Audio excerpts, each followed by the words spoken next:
जल यदि अग्नि के निकट पहुंच जाए तो जल में उष्णता आ जाती है, जल गर्म हो जाता है। यदि वही जल मटके में डाल दिया जाए तो वो जल और ठंडा हो जाता है। और उसी जल को यदि आपने फ्रीज़र में रख दिया तो वह जल क्या होगा, बर्फ़ के रूप में जम जाएगा।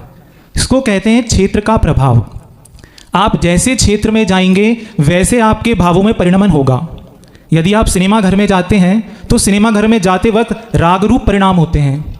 वहीं आप किसी के शमशान यात्रा में, शमशान क्षेत्र में पहुंच जाएं तो आपके भीतर भी भाव उत्पन्न होता है कि ये संसार, ये शरीर अनित्य है।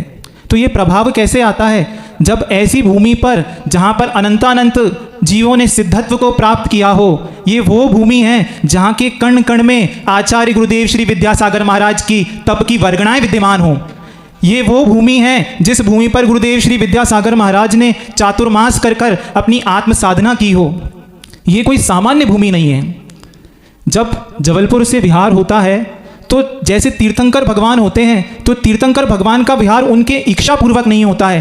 कहते हैं कि पुण्य के नियोग से और क्षेत्र के पुण्य से अपने आप तीर्थंकर का विहार होता है। वैसे ही गुरुदेव श्री समय सागर जी महाराज जो 50 वर्ष से स्वभावनिष्ठ साधु हैं, जिनके भीतर धन कंचन की आस नहीं, जिनके अंदर ख्याति पूजा लाभ की कोई कणिका नहीं, उनका निसर्गज अपने आप इस ओर विहार होना बताता है कि यहाँ के पारसनाथ भगवान परम अतिशयकारी हैं।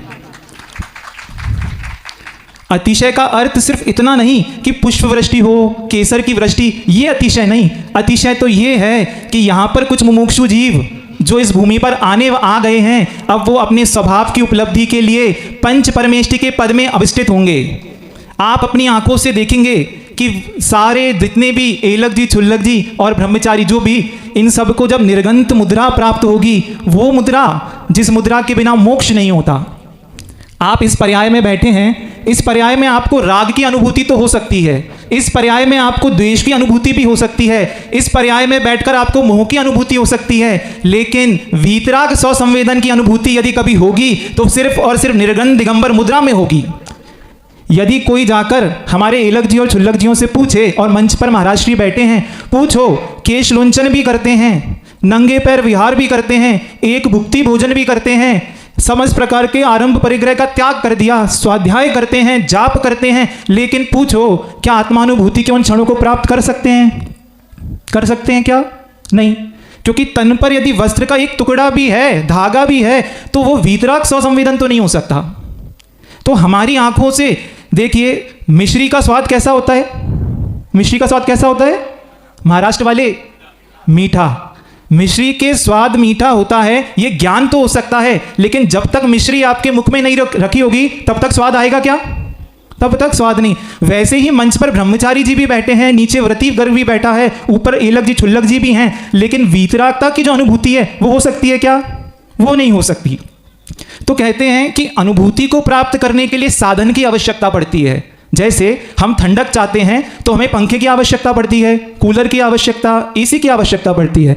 तो वैसे ही आत्मा के उन अद्भुत क्षणों को महसूस करने के लिए ये दिगंबर मुद्रा साधन है। और मुक्तागरी वो क्षेत्र बनने वाला है जिस क्षेत्र पर गुरुदेव इन सबको वो साधन प्रदान करेंगे।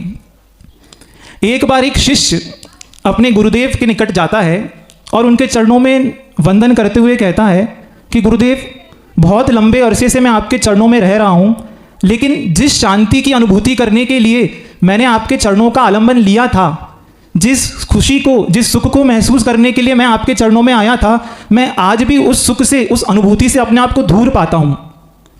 तो गुरुदेव अपने शिष्य का संबोधन सुनते हैं और बहुत गंभीर मुद्रा में कहते हैं, जाओ और 1 लोटा मदिरा का लेकर आ जाओ। क्या बोला? 1 लोटा मदिरा का लेकर आ जाओ। अब वो शिष्य बड़ा घबरा जाता है कि मेरे गुरु मुझे मदिरा लाने को कह रहे हैं। तो गुरु क्या कहते हैं? जैसा कहा है वैसा करो। अब वो शिष्य मदिरा का लोटा लेकर आ जाता है। अब वो मदिरा का लोटा लेकर आता है तो अब गुरु कहते हैं कि अब इस मदिरा से कुल्ला करो। क्या करो? तो अब वो जो शिष्य है वो पूरे लोटे से मदिरा से कुल्ला करना प्रारंभ कर देता है और कुल्ला करके गुरु के सामने आ जाता है। तो गुरु पूछते हैं, हे वत्स, क्या तुमको नशा चढ़ गया? नशा चढ़ा क्या? कुल्ला करने से नशा नहीं चढ़ा। तो वैसे ही गुरु कहते हैं कि अभी तक तुमने जो व्रत का पालन किया, अभी तक जो तुमने पूजा की, पाठ की, शांति धारा की, इसके पीछे उद्देश्य क्या था? तुमने अभी ऊपर ऊपर से ही इन व्रतों का पालन किया है। तो आचार्य कह रहे हैं कि आपके हर एक कार्य के पीछे कोई उद्देश्य होता है। जैसे कैमरा चलाने वाला जो भाई था, ये कैमरा लेकर क्यों खड़ा रहता है? क्यों रहता है खड़ा? या जो वहां पर म्यूजिक बजाने वाले हैं, माइक लगाने वाले, ये माइक क्यों लगा रहे हैं? क्यों लगा रहे हैं? सब्जी बेचने वाला सब्जी बेचता है, किस लिए बेचता है? अर्थ के लिए। एक किराना वाला किराना बेचता है अर्थ के लिए, एक झाड़ू लगाने वाला झाड़ू लगा रहा है अर्थ के लिए। तो आचार्य कह रहे हैं कि हर एक कार्य के पीछे आपका उद्देश्य क्या है, किमर्थम कह रहे हैं, प्रयोजन क्या है? आपका प्रयोजन पूजा करने का, जैसे आप देखिए कोई व्यक्ति श्रावक है, वो सुबह सुबह पूजन कर रहा है, कोई एक श्रावक है जो शांति धारा कर रहा है, कोई एक है जो विधान कर रहा है, कोई एक है जो भक्तांबर जी का पाठ कर रहा है, कोई एक है जो मुनियों को आहार दे रहा है, कोई एक है जो कमंडल पकड़ के गुरुओं के साथ चल रहा है। तो आचार्य पूछ रहे हैं, ये भिन्न भिन्न कार्य कर रहे हो, इन कार्य करने के पीछे प्रयोजन क्या है? तो कह रहे हैं प्रयोजन सिर्फ एक है, स्वभाव की उपलब्धि। प्रयोजन सिर्फ एक है कि मैं जब इन गुरु के निकट बैठता हूं तो मुझे शांति का अनुभव होता है। मंदिर की हर एक क्रिया, धर्म की हर एक क्रिया करने के पीछे उद्देश्य यदि कुछ है तो वो शांति है। और यदि जिस क्रिया में, जिस कार्य करते समय मेरे मन में अशांति है, मेरे मन में संक्लेश है, मेरे मन में कषाय उत्पन्न हो रही है, तो वह कार्य करने का प्रयोजन ठीक नहीं है। एक छोटा सा संस्मरण जो आपके सामने कुंडलपुर में गुरुदेव के समक्ष हुआ, उसको मैं रखना चाहता हूं। हमने इतने वर्षों में धरती के देवता के रूप में गुरुदेव को देखा, लेकिन आज वो इस धरती पर नहीं है। वो आज किस रूप में है? आज वो स्वर्गों के देव हैं। लेकिन भविष्य में वो भी दिन आएंगे जिस दिन वो देवादि देव के रूप में प्रतिष्ठित होंगे। अब उन गुरु के निकट आप देखिए, आप जब थोड़ी देर किसी गुरु के निकट बैठते हैं तो आप महसूस करते हैं कि ये शरीर, ये संसार के प्रति ज़्यादा आसक्ति ठीक नहीं, आपके अंदर वैराग्य के भाव उत्पन्न होते हैं। लेकिन जिस व्यक्ति ने 50 वर्ष तक अपने गुरु की सन्निधि प्राप्त की हो, जिसने अपने गुरु से ज्ञान प्राप्त किया हो, जिसने अपने गुरु से ही संयम लिया हो, तो जिनके आत्मा के हर एक प्रदेश पर यदि कोई एक मंत्र सिद्ध है तो उनका नाम क्या है? गुरुदेव श्री विद्यासागर। तो जिनने हमेशा अपने भीतर गुरु वैणम को धारण किया हो। तो प्रसंग ऐसा होता है कि गुरुदेव बहुत कुंडलपुर के महोत्सव में बहुत व्यस्त रहते थे। तो जब माता जी महाराज जियों को समय देने के बाद गुरुदेव अपने कक्ष में बैठते हैं तो बहुत सारी भीड़ दर्शन कर रही होती है। तो दर्शन करते वक्त एक छोटी सी बालिका, शायद प्रतिभा स्थली की वो बालिका रहती है, वो गुरुदेव के पास बड़ी निर्भय होकर अंदर कमरे में प्रवेश कर जाती है और कहती है, आचार्य श्री मैं आपसे एक प्रश्न करना चाहती हूँ। अब वहाँ पर 3-4 महाराज जी खड़े थे, उनमें हम भी वहीं पर थे। तो महाराज जी लोगों ने उनको रोकना चाहा, बेटी को। तो आचार्य श्री बड़ी प्यारी मुस्कान के साथ कहते हैं, नहीं नहीं उसको कहने दो, क्या कह रही है। तो आचार्य श्री जी से क्या पूछती है कि गुरुदेव, आचार्य श्री जी आप मुझे 5 पक्षियों के नाम बताइए जो पेड़ पर बैठते हैं। हम लोग दंग रह गए, जिन गुरुदेव के सामने सहजता से बोलने में भी एक शब्द निकालने में कठिनाई होती है, और वो बच्ची इतनी निर्भयता के साथ बात कर रही है। तो गुरुदेव देखिए, गुरुदेव क्या कहते हैं? गुरुदेव कहते हैं तोता, मैना, चिड़िया।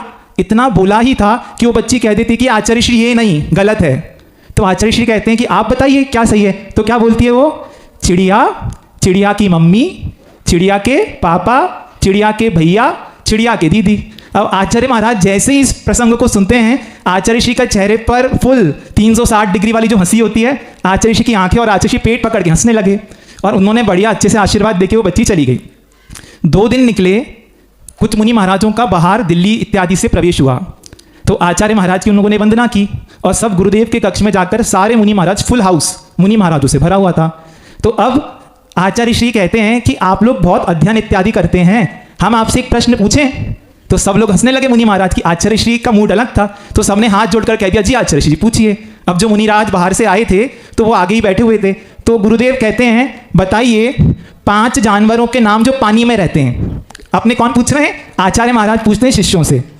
तो सब हंसने लगे कि ये कैसा प्रश्न है। तो तब भी आचार्य श्री ने कहा, बताओ बताओ, सुने तो आप लोगों का ज्ञान कितना है। तो एक मुनि महाराज कहते हैं मछली, मगरमच्छ, कछुआ। तो आचार्य कहते हैं सुनो ये नहीं है। तो सब बोलते हैं जी आचार्य श्री आप बताइए। तो फिर गुरुदेव क्या कहते हैं? मछली, मछली की माँ, मछली के पिताजी, मछली के दादाजी, मछली की दादी, और एक और चीज गुरुदेव ऐसे करते हैं, मछली के गुरुजी। अब प्रसंग यहां पर गुरुदेव का सुनते हैं, आचार्य परमेष्ठी का गुण होता है अप कोदुहल्लो। कहते हैं कि आचार्य महाराज के सम्मुख जब नए नए शिष्य आते हैं तो शिष्यों की वैयावृत्ति करने के उद्देश्य से जो गुरु होते हैं वो थोड़ा सा हंसी, ताकि हमारे शिष्य के अंदर वो प्रशस्तता बन सके। तो गुरुदेव इस प्रकार का माहौल था। लेकिन अब गुरु जी की वैयावृत्ति प्रारंभ हो जाती है। अब देखते हैं कि आचार्य श्री सारे शिष्यों से बहुत हंस कर उनको निहार रहे हैं अच्छे से, बड़ा वातावरण प्रशस्त रहता है। इतने में देखते हैं कि आचार्य श्री महाराज एकदम शांत हो जाते हैं। तो मैं आगे ही बैठा हुआ था, तो मैंने 2-3 महाराज जो बड़े महाराजी लोग थे, मैंने पूछा कि आचार्य महाराज इतने शांत और एकदम इतने गंभीर कैसे हो गए। तो पास में जो पूज्य निरापक श्री संभव सागर जी महाराज जी थे, तो वो मुझसे कहते हैं कि निर्लेप सागर जी महाराज जी, आज की बात नहीं है, वर्षों की बात है, आपने पीछे देखा नहीं कमरे में अभी कौन आया। तो मैंने कहा नहीं, दृष्टि नहीं पड़ी। तो बोलते हैं आपके बड़े महाराज पूज्य मुनिवर श्री समय सागर जी महाराज अभी कक्ष में आकर बैठे हैं। आचार्य समय सागर जी महाराज जी आखिरी में आकर बैठ गए। अब बड़े महाराज जो गुरुदेव आचार्य श्री हैं, वो कुछ भी नहीं, एकदम उन्होंने अपना सर नीचे झुका रखा है और एक भी शब्द नहीं बोल रहे। तो अब मेरे अंदर बहुत उत्कंठा आ गई कि आखिर ये कैसे हो सकता है कि जिनके अंदर सम्यक दर्शन का गुण उत्कृष्ट है, जिनका चारित्र इतना अच्छा है, जिनकी चारों ओर स्वाध्याय तत्व चर्चा, हम तो शास्त्रों में पढ़ते हैं कि प्रमोद भाव का अर्थ क्या होता है कि जिसके अंदर गुण होते हैं, जिसके अंदर सम्यक का गुण है, सम्यक दर्शन है, सम्यक चारित्र है, उसको देखकर तो आंखें खिलनी चाहिए और चेहरे पर मुस्कान आनी चाहिए। लेकिन गुरुदेव तो इनको देखकर एकदम कोई रिएक्शन नहीं दे रहे। तो अब मेरे अंदर ये जिज्ञासा बन गई। तो अब मैंने गुरुदेव पूज्य संभव सागर जी महाराज जी और 2-3 महाराज जी थे, तो मैंने कहा आप इस शंका का समाधान कीजिए कि आचार्य महाराज जब भी समय सागर जी महाराज जी कक्ष में आते हैं तो एकदम शांत और इतने गंभीर क्यों हो जाते हैं। तो उन्होंने कहा देखते हैं दोपहर में अपन देखो इस विषय को निकालेंगे। तो अब दोपहर को जब सारे महाराज जी लोग बैठे हुए, तो पूज्यवर महाराज, एक महाराज श्री जो आचार्य श्री से अच्छे से खुलकर बात कर सकते थे, तो उन्होंने कहा कि आचार्य श्री जी, आपने इन 50 वर्षों में सैकड़ों दीक्षाएं दी हैं, तो जब आपके सामने दीक्षा का प्रसंग आता है तो आप इन मुनि राजों के और माताजियों के नाम कैसे रखते हैं, क्या सोचते हैं। तो उन मुनि महाराज ने सबसे पहले पूछ लिया कि इन आरिका का नाम आपने कैसे रखा। तो आचार्य श्री ने उसका कुछ उत्तर दिया। फिर पूज्य महाराज श्री ने पूछा कि आपने योग सागर जी महाराज जी, नियम सागर जी महाराज आदि महाराजियों के नाम कैसे रखे। तो आचार्य श्री कहते थे कि सामायिक के काल में मैं बैठता था और जो गाथा या चिंतन इत्यादि बनता था तो वो नाम उस समय हो जाता था। आचार्य श्री ने ऐसे बताया। तो फिर धीरे से महाराज जी ने पूछ लिया कि आपने समय सागर जी महाराज का नाम रखते समय क्या सोचा था। अब जैसे ही समय सागर जी महाराज का नाम बोला, गुरुदेव उतने ही गंभीर, और मैंने अपनी आंखों से देखा आचार्य श्री ने अपने दोनों हाथ ऐसे जोड़े। ये प्रसंग 2022 का है। उन्होंने अपने हाथ ऐसे जोड़े और अपने सर पर रखकर कहते हैं कुंद कुंद देव। ब्रह्मचारी अवस्था से क्षुल्लक अवस्था में जिन गुरुदेव को, जिनमें कुंद कुंद देव के दर्शन होते हैं। कुंद कुंद देव नाम कोई सामान्य नाम नहीं है बंधुओं, ये वो नाम है। आज आप किसी भी जिन शासन में, भारतवर्ष में किसी भी प्रतिमा को देख लेना, उस प्रतिमा के ऊपर लिखा रहता है कुंद कुंद आमनाए। आप मंगलाचरण करते हैं, मंगलम भगवान वीरो, मंगलम गौतमो गणी, मंगलम कुंद कुंद आर्यो जैन धर्मोस्तु। कुंद कुंद को जिनको सर्वमान्य आचार्य माना है, गुरुदेव श्री विद्यासागर महाराज कहते हैं कि मुझे समय सागर जी महाराज में कुंद कुंद देव झलकते हैं। तो कोई कहेगा क्या ऐसा स्पष्ट कहा? नहीं, प्रसंग जब चल रहा था उन्होंने हाथ जोड़ लिए और मैं आज भी उस भाव भूमिका को भूल नहीं सकता। आचार्य श्री की आंखें और उनका जो चेहरा था उसमें जो आस्था थी। हम हमारे गुरुदेव को कहते हैं कि हमारे गुरुदेव इन 50 वर्षों में सर्वश्रेष्ठ गुरुदेव थे।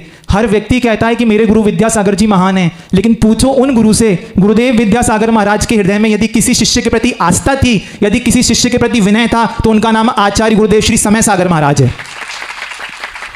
मैं इसलिए नहीं कह रहा कि ये मेरे गुरु हैं, मेरे श्रुत गुरु हैं, उन्होंने मुझे संस्कार दिए, मुझे शिक्षा दी। आचार्य श्री कहते हैं कि हम हर वस्तु का निर्णय लक्षण के माध्यम से करेंगे।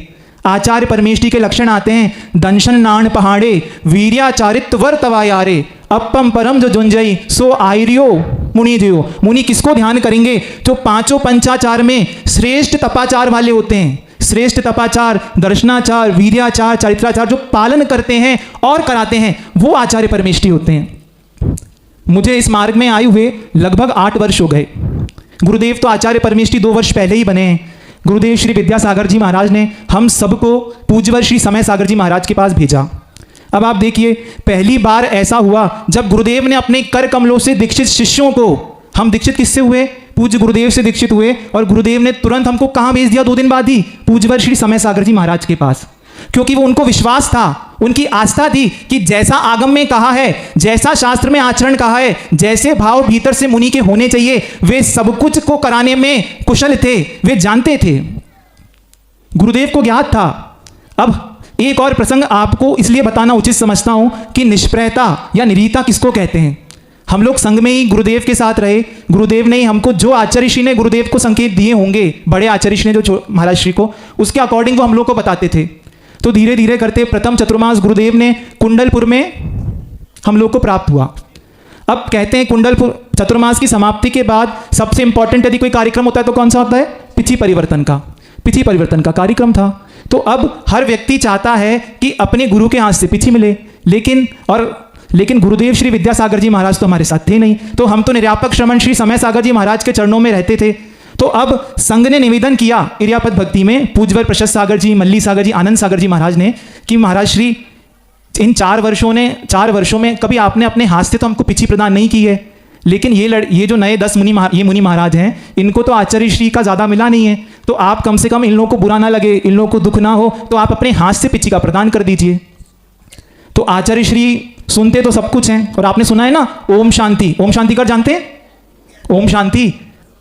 ओम शांति का मतलब है हम नहीं समर्थन नहीं कर रहे उस चीज़ का। तो अब सारे हम जो 10 जितने मुनि महाराज संघ के हाथ जोड़कर निवेदन करते हैं, किसी मुनि महाराज ने यह भी कहा कि महाराज जी आप देख लीजिए आचार्य श्री के संघ में योग सागर जी, अब जितने भी संघ हैं, जितनी भी आरिकाएं हैं, जो प्रमुख महाराज होते हैं, वो बड़े महाराज या बड़ी माता जी अपने संघ में अपने माता जी महाराज जी को अपने हाथों से ही पिछी का प्रदान करते हैं। तो गुरुदेव क्या कहते हैं? हमें हमारे गुरु का बहुमान बनाए रखना है, हमें हमारे गुरु का बहुमान बनाए रखना है। बस ये गंभीर मुद्रा में उन्होंने जो ये शब्द कहे, और आप जानते हैं जब वो अत्यधिक गंभीर मुद्रा में होते हैं तो किसी के अंदर भी इतनी ताकत नहीं है कि आप उनसे कुछ कह सको, और सबने आंख बंद करके चुपचाप अपने अपने कक्ष में चले गए। ये वो गुरु हैं जिनके अंदर इस प्रकार की निष्प्रयता का भाव है। मैं कई बार सोचता हूं यदि मैं भी गुरुदेव के स्थान पर होता, क्या मेरे भीतर भी ये ऋजुता आ सकती है? संभव नहीं है। कहते हैं कि आचार्य श्री जैसी साधना, आचार्य श्री जैसा तप, उनके जैसा संयम, क्योंकि ये भवों से मुनिराज रहे हैं। तो ये जो समय सागर जी महाराज हैं, ध्यान रखना, यदि भविष्य में गुरुदेव श्री विद्यासागर जी महाराज तीर्थंकर बनेंगे तो उन तीर्थंकर के प्रमुख गणधर के रूप में आचार्य श्री समय सागर जी महाराज होंगे। हमको अब अनुभूति करनी है गुरु को। मैं फिर कहता हूं, जब हम कुंडलपुर के बड़े बाबा के चरणों में बैठते हैं तो क्या बड़े बाबा हमसे कुछ एक शब्द कहते हैं? कोई बात होती है? नहीं। ऊपर पारसनाथ भगवान हैं, पारसनाथ भगवान के चरणों में बैठते हैं तो क्या पारसनाथ भगवान कुछ कहते हैं? नहीं कहते हुए तब भी मुझे शांति महसूस होती है। किसी समुद्र के किनारे जाकर, किसी पर्वत पर आप जाकर बैठ जाइए, वहां पर पर्वत आपसे कुछ नहीं कहते, वृक्ष आपसे कुछ नहीं कहते, लेकिन फिर भी आप आनंद महसूस करते हैं। वैसे ही ये गुरुवर श्री समय सागर महाराज हैं। आप एक बार बहुत शांति के साथ उनके चरणों में बस दूर से बैठ जाइए, आप उनकी मुद्रा देखिए। दृष्टि संयम, शास्त्र कहते हैं दृष्टि संयम, जिनकी दृष्टि हमेशा नीचे की ओर रहती है, उनके शरीर से शांति के परमाणु निकलते हैं। ऐसा एक्सपीरियंस मैं नहीं, सैकड़ों लोग कहते हैं कि जब आप समय सागर जी महाराज के पास जाकर बैठेंगे, शांत होकर बैठेंगे, आप महसूस करेंगे आपके अंदर वो शांति की अनुभूति होगी। हमें धर्म के मर्म को समझने का प्रयास करना है। धर्म सिर्फ दिखावे का, बोलने का। हमें क्या लगता है यदि मैंने गुरुदेव को नमस्कार किया तो गुरुदेव मुझे मुस्कान दें, आता है भाव? यदि मैंने गुरुदेव को नमस्कार किया तो गुरुदेव कम से कम मुझे देख तो लें। यदि गुरुदेव को मैंने नमस्कार किया तो कम से कम हाथ उठाकर तो आशीर्वाद दे दें। यदि मैंने गुरुदेव को देखा तो कुछ बोल तो लें। ये जो भी हमारे भीतर इच्छा है, ये सम्यक इच्छा नहीं है। जैसे बड़े बाबा के सामने हम जाकर नमस्कार करते हैं और शांति का अनुभव करते हैं, वैसे ही गुरु के चरणों में जब बैठो बस नमस्कार करके शांति का अनुभव करो। क्यों? क्योंकि शांति मेरी आत्मा का एक गुण है। आप यदि शांति महसूस नहीं कर रहे हैं, अशांति महसूस कर रहे हैं, तो ध्यान रखना हम हमारे स्वभाव से बहुत दूर हैं। पुरुषार्थ, अब जो कुछ देखो अंतर कितना होता है। यहां पर जो अभी मंच का संचालन कर रहे थे वो दूसरी भाषा वाले हैं। कौन सी भाषा वाले हैं? महाराष्ट्र की भाषा वाले हैं, कोई कन्नड़ भाषा भाषी है, कोई मारवाड़ी भी बैठे हैं, कोई राजस्थानी बैठे हैं, कोई अन्य स्थान बुंदेलखंड के। ये भाषाएं तो भिन्न भिन्न हो सकती हैं, भिन्न भिन्न भाषा हो सकती हैं, भिन्न भिन्न वेश हो सकते हैं, भिन्न भिन्न जाति पंथ हो सकते हैं, लेकिन धर्म का कोई पंथ नहीं है, धर्म का कोई भी भेद नहीं है। धर्म तो वीतरागता स्वभाव है। क्या बोल रहे हैं? वीतरागता स्वभाव है। और गुरु में क्या देखना है? वीतरागता ही देखना है। वीतरागता के अलावा मुनियों के पास कुछ होता ही नहीं है। और इसके अलावा यदि आप कुछ सोच रहे हैं तो ठीक ही नहीं है। तो आज से जब गुरु, आज का एक नियम, समय हो रहा है? नहीं हो गया समय। आज का सिर्फ एक छोटा सा नियम क्या करना है? जब भी गुरुदेव श्री समय सागर जी महाराज के चरणों की आप वंदना करें तो एक बार बैठकर वहां कायोत्सर कर लें। कायोत्सर का मतलब 9 बार नमोकार मंत्र कर लें। और क्या बोलना है, ये आपको वर्तमान के मुनिराज नहीं है, ये भविष्य में बनने वाले सिद्ध परमेष्ठी हैं। कौन है ये? वर्तमान के मुनिराज दिख रहे हैं मंच पे, और आगे कौन है? भविष्य के मुनिराज। वो वर्तमान के आचार्य हैं लेकिन भविष्य के सिद्ध भगवान हैं। इसलिए द्रव्य दृष्टि से दर्शन कीजिए और गुरुदेव श्री विद्यासागर जी महाराज की, पूज्य गुरुदेव श्री समय सागर जी महाराज की